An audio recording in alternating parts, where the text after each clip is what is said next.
dando início à minha fala, quero inicialmente manifestar meu respeito e entusiasmo com o trabalho e as publicações dos pesquisadores do serviço social amparados na teoria crítica analítica. Gostaria também de parabenizar a professora Nancy e a comissão organizadora deste evento. Acrescento ainda que a proposta de discussão para essa mesa não poderia ser mais significativa. Neste momento, infelizmente, não vejo com esperança a possibilidade de superação a curto prazo dos problemas que estamos enfrentando na realidade brasileira. Lutamos com poucas armas contra o apocalipse que avança no Brasil. A grande maioria da população brasileira está desinformada e mesmo confusa com as notícias veiculadas pelos meios de comunicação de massa que atuam a favor das reformas em curso. O que presenciamos não pode ser mais triste. De um lado, o presidente golpista e corrupto, Michel Temer, e os inquisitores de Curitiba, tendo à frente o juiz Sérgio Moro, e de outro, a grande imprensa. Todos eles, representantes dos interesses capitalistas, são responsáveis pela situação instaurada. O Deus Todo-Poderoso é o mercado. O fato de um presidente não eleito democraticamente permanecer no poder, apesar de contar com apenas 4% de aprovação, explica o poder do grande capital.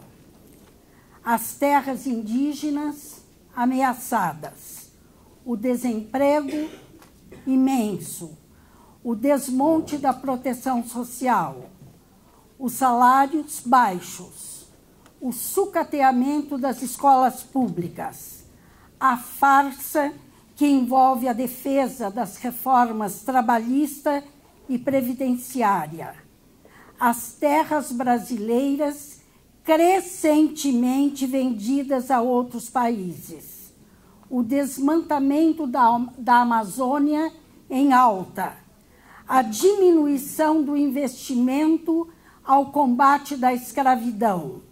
Não é do trabalho como escravo, é da escravidão que permanece neste país porque nós vivemos sob tempos históricos diferentes. A escravidão. Enfim, a classe dominante brasileira, aliada aos interesses capitalistas internacionais, vem impondo seus objetivos. As medidas econômicas defendidas pelo governo Temer aterrorizam o presente e o futuro da classe trabalhadora.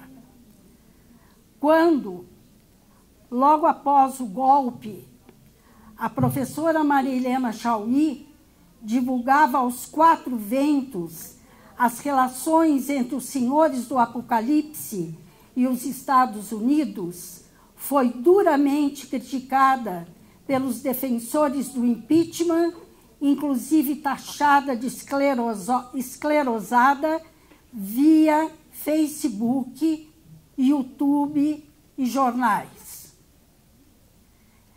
Quero mencionar também o emérito professor da Faculdade de Direito da USP, idoso, Fábio Conder Comparato, que relata o seguinte: quando a Operação Lava Jato foi montada, ele acreditava que daí para frente os ricos deste país estariam responsabilizados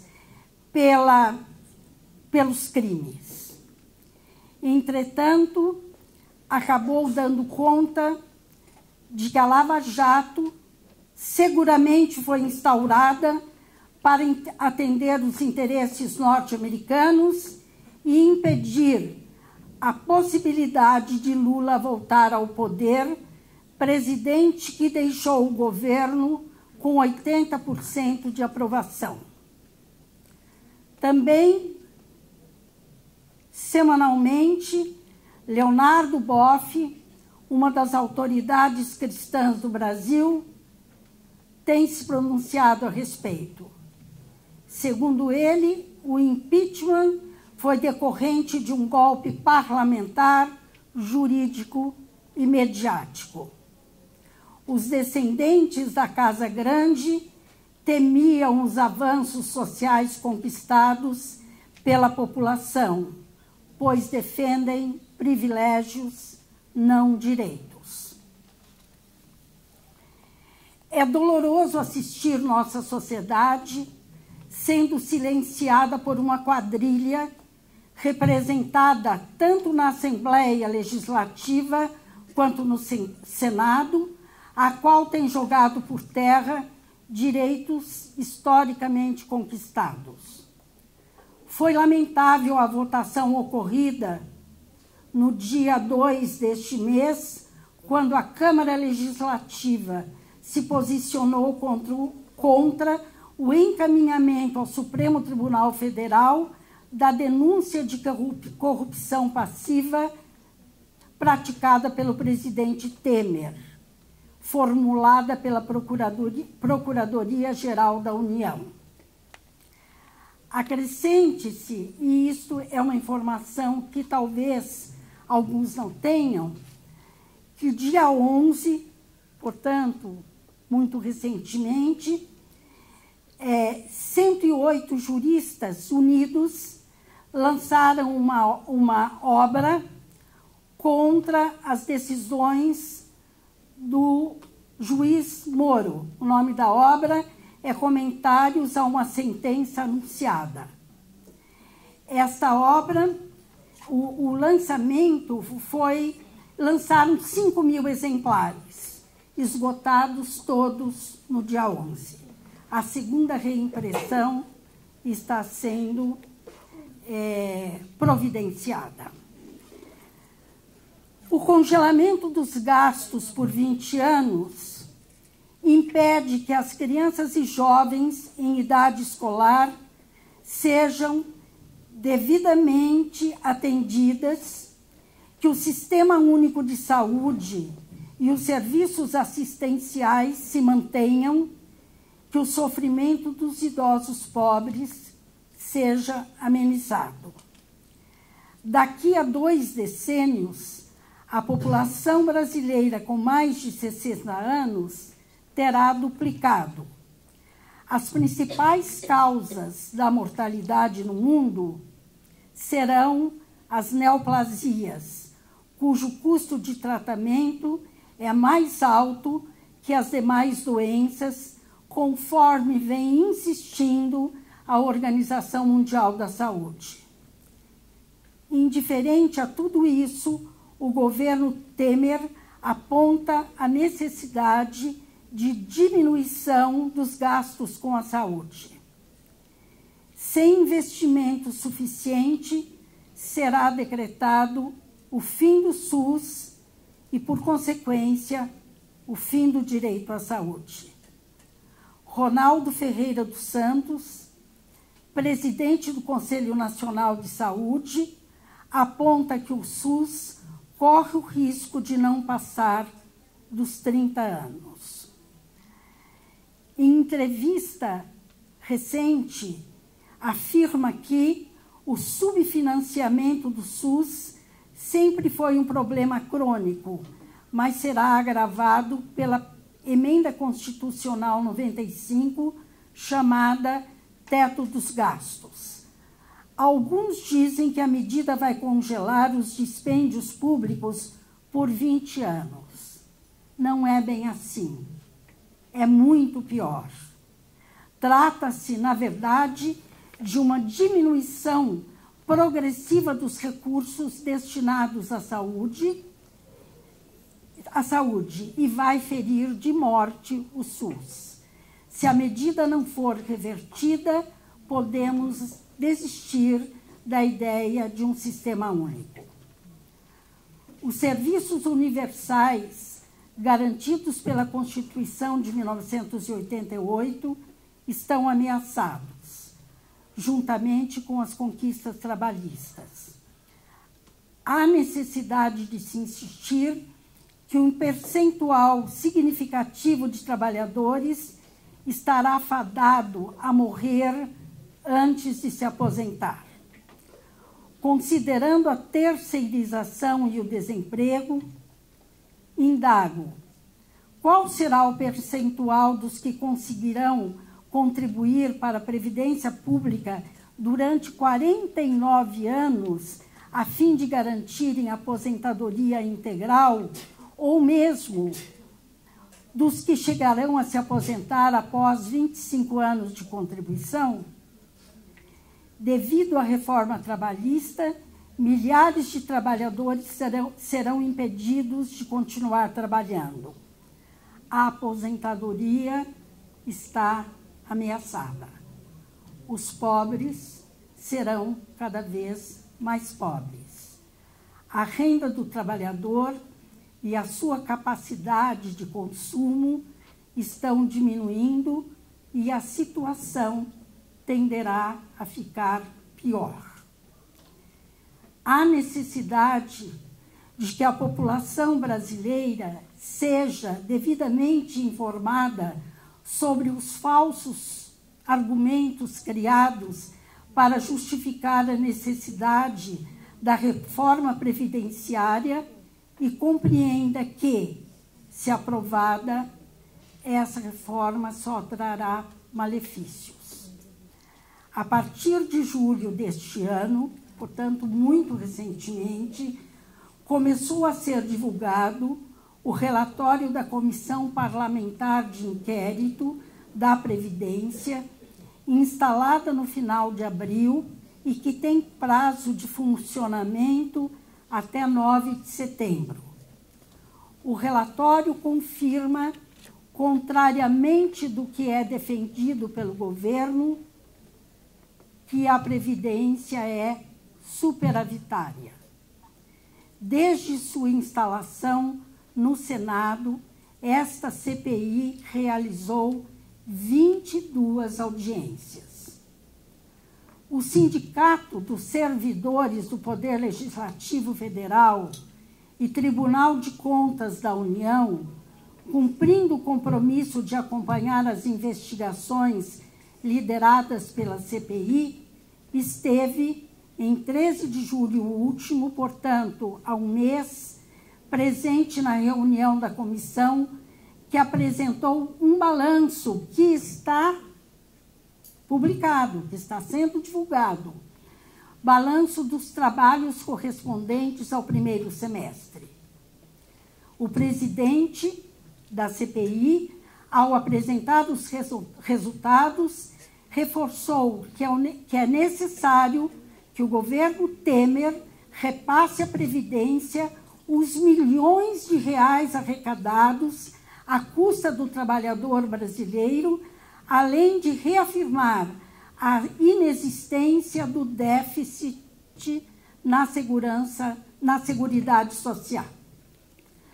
O referido relatório ratifica e comprova o que todos nós já sabíamos através de pesquisas realizadas, inclusive uma delas da professora de Economia do Rio de Janeiro, a Denise Gentil, que tem se disponibilizado a debater e a mostrar a realidade. Mas, voltando à CPI, o relatório afirma que a Previdência brasileira não é deficitária, mas sim superavitária. Demonstra, por exemplo, e eu gostaria que eu vou falar bem devagar para vocês perceberem a gravidade. Demonstra, por exemplo, que os setores do patronato arrecadam por ano cerca de 25 bilhões de reais em torno do trabalhador, mas não repassam a Previdência, o que é apropriação indébita, crime.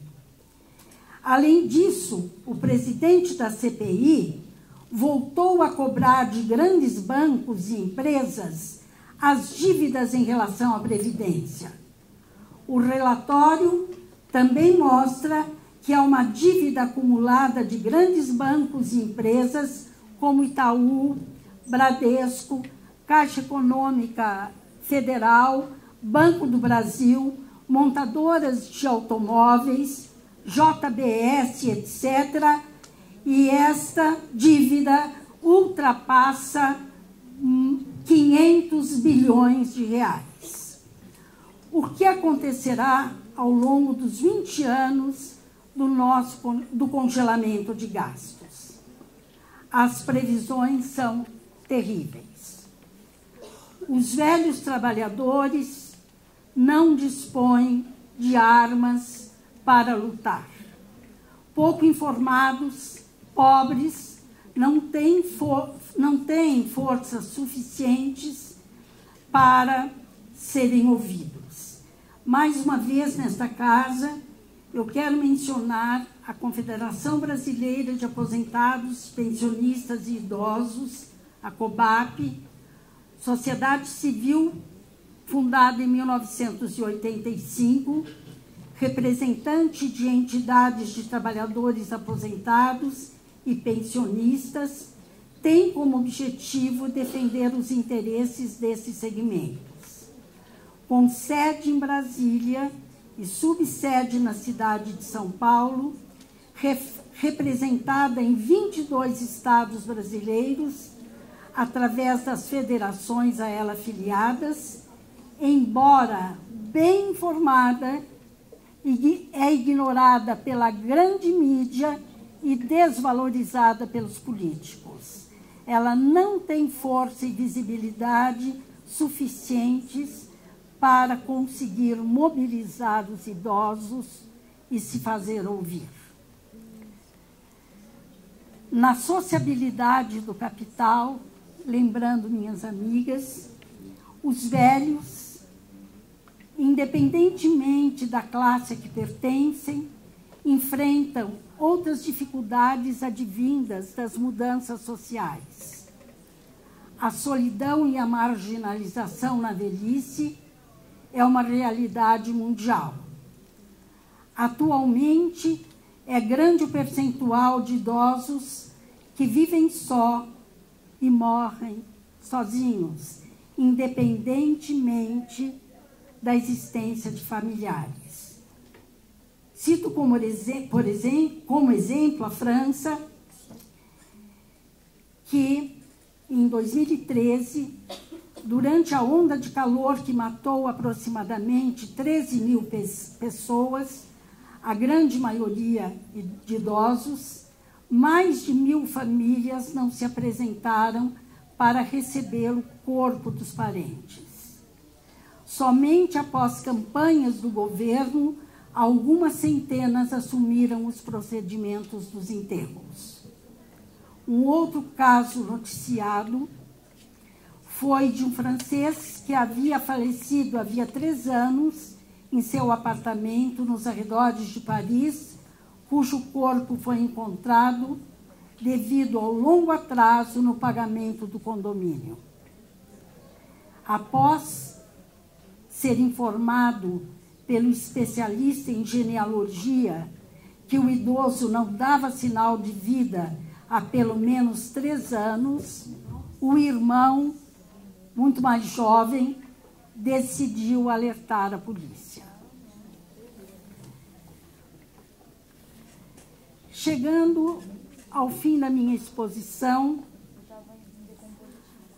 quero frisar que os velhos, as prostitutas, os enfermos, desempregados, presos, moradores de favelas e de ruas, viciados em drogas, negros e pardos, dentre outros, cujo trabalho foi explorado ao longo de uma existência, formam um segmento social discriminado e ameaçado, incluído de forma excludente na sociedade capitalista brasileira, marcada, lembrando o amigo Ivo, que está dando um curso interessantíssimo, a nossa sociedade marcada pela combinação de modernidade e miséria. Modernidade constituída pela globalização da pobreza, da injustiça, do avanço tecnológico, do desemprego, da crescente acumulação do capital, da carência de felicidade, das agruras vividas no cotidiano, da alienação a que todos nós estamos submetidos. Sob a égide do capitalismo, não há saída. Para eles, para nós, aqui ou em outros países, a não ser que lutemos pela sua superação. Os interesses da classe dominante são representados pelo Estado.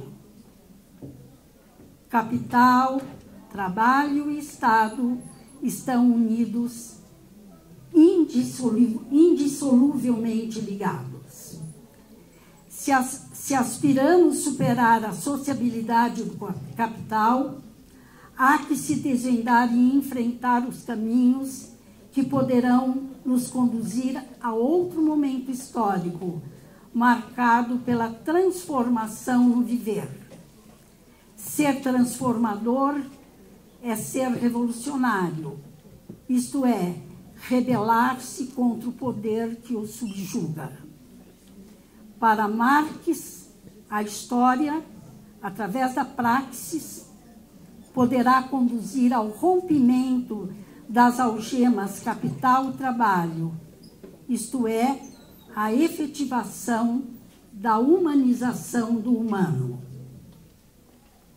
No Brasil, lutar-se contra o status quo, contra a instabilidade na vida cotidiana, implica na luta contra as privatizações, a situação em que se encontra a escola pública, o desmonte do sistema de saúde, as reformas trabalhistas e da Previdência, o sem-teto, as crianças de rua, os idosos despossuídos, isto é, implica na luta contra o capitalismo.